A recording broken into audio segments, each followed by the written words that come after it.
Sometimes, going back to our past brings back the nightmares that been long gone. But going back from the past also means learning from what we have done. A constitution is like a guidebook of a country. It is a set of rules and policies that the government and the people should follow. Even the president should not go against with it. It balances the power of people and the government. Without it, our country would be in chaos, and disagreements might rise in people with variety of principles. The Philippines had gone through a lot before having a proper constitution, from the colonization to getting our freedom and drafting our own policies.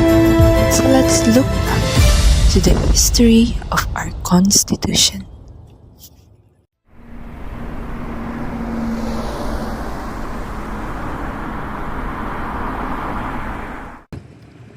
We all know that we've been colonized by the Spanish for over 300 years, not until brave Filipinos came into the picture. In 1892, a secret society, the Katipunan, was formed to end Spanish colonialism by force of arms. On August 23, 1896, after they were exposed to the authorities, the Katipunan, led by Andres Bonifacio, performed the first overt act of rebellion by tearing their residence card in what Philippine history records as the cry of Pugat Lawi. March 22, 1897, the Heroes Convention, the first presidential election. The group of Andres Bonifacio or ang Magdiwang and the group of Emilio Aguinaldo or ang Magdalo gathered in Casa Hacienda o di kaya ang tinatawag nating General Trias para pagmitingan ang mga magiging pinuno ng himagsikan. Dito ay bumoto ang mga katipunero at sa huli nanalo si Emilio Aguinaldo bilang presidente. On November 1, 1897, Felix Ferrer and Isabel Alzate wrote the Constitution of the Republic of Biak-na-Bato and was based on Cuba Constitution. However, it only lasted a month. On December 15, 1897, a truce was signed between Aguinaldo and the Spanish colonial government, which gave amnesty and monetary indemnity to the rebels in exchange for their voluntary exile in Hong Kong. Ito na ang tinatawag na Pact of Biak-na-Bato na kung saan nagkaroon ng kondisyon ang Espanya na magbabayad raw sila kapalit ng pagpapatigil na Aguinaldo ng revolusyon at pagpunta nito sa Hong Kong. However, there was a problem with that agreement. Aguinaldo received a partial amount of money from the Spaniard. However, those Filipinos who were left in the country became frustrated that they didn't receive any amount from Spaniard.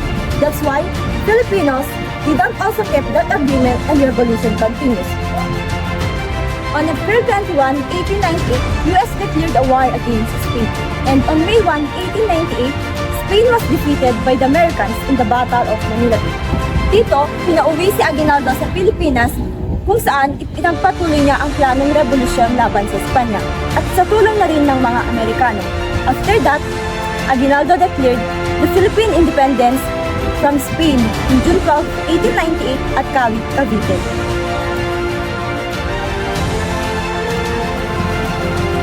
Filipinos were happy with the idea of being independent until Spain and United States made a secret agreement called Treaty of Paris, where Spain sold the Philippines to the United States.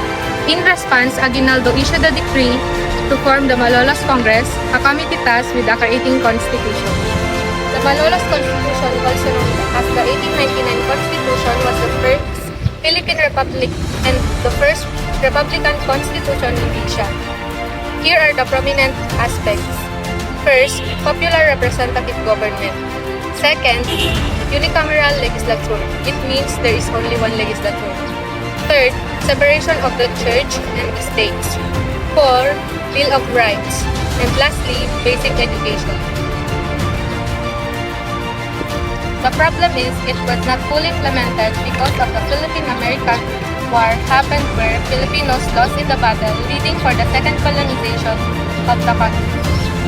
Tuminto ang pag-operate ng konstitusyong ito nang magkaroon ng American military rule sa bansa noong April 14, 1898. During the American military and civil war, they were making steps to prepare the Philippines to enact a new constitution and gain independence.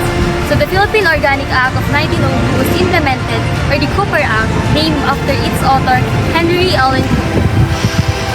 And then on August 29, 1960, the Jones Law, or the Philippine Economy Act of 1916, replaced the Cooper Act, a law to explain what the people of the United States want for the future of the Philippines, and to give the Philippines more over their own government. The law provides the grant of independence would come only as soon as a stable government can be established, which was to be determined by the United States government itself. Not until the Jones Law was replaced again on March 24, 1934 by the Tidings McDuffie Law, or the Philippine Independence Act of 1930. It was a law providing 10 years transition for the Philippine Commonwealth to operate. The expiration of the said operation would be on July 4, 1946, and the Philippines would be granted its independence. Dito ay nagkaroon ng Constitutional Convention ang Pilipinas kung saan gumawa sila ng bagong institusyon at ito ang 1935 Constitution.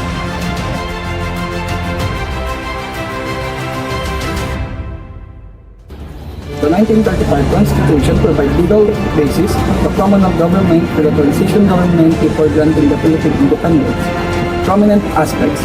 First, the cameral legislature, meaning there are two legislators composed of a Senate and a House of Representatives.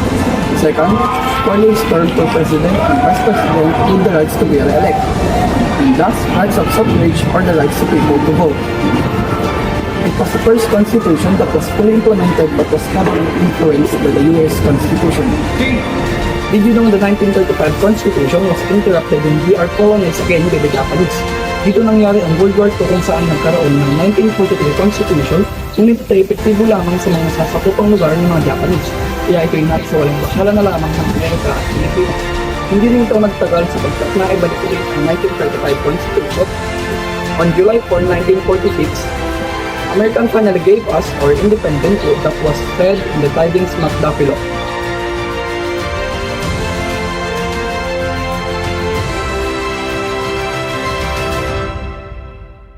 The 1935 Constitution was replaced again by the 1973 Constitution through the Marcos administration.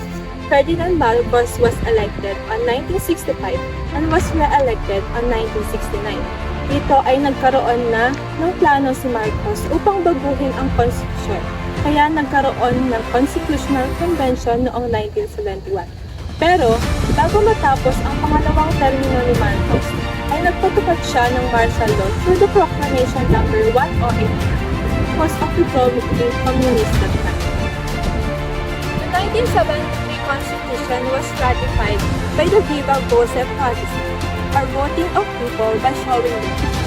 Here are the prominent aspects of the 1973 Constitution.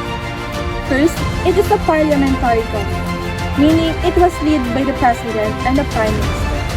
Second, the legislative powers was vested in a unicameral National Assembly elected by the people.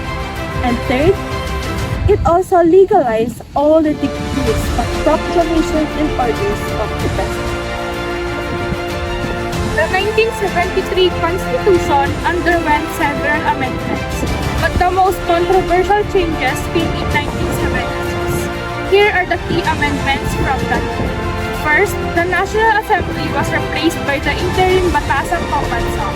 Second, the President also became the Prime Minister and continued to exercise legislative power. On January 17, 1981, martial law was lifted by President Marcos through Proclamation 2014.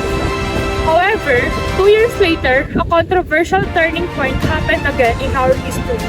That was started when Benigno Ninoy Aquino was assassinated on August 21, 1983, and led to a widespread outrage and forced Marcos to hold the snub election.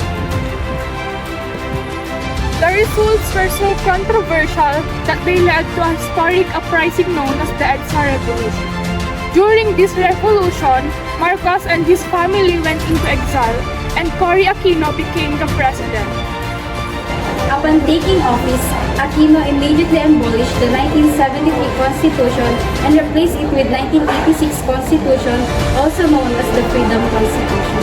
Key points of the 1986 Freedom Constitution. First, the verbatim copy. It was a direct copy of the 1973 Constitution. Second, due to the chaos following Marcos' departure, Aquino vested in herself both executive and legislative powers similar to those exercised by President Marcos under the 1973 Constitution. The 1986 Constitution was meant to be transitional, lasting only for a year. A new commission was created to draft a new constitution, resulting in the 1987 Constitution.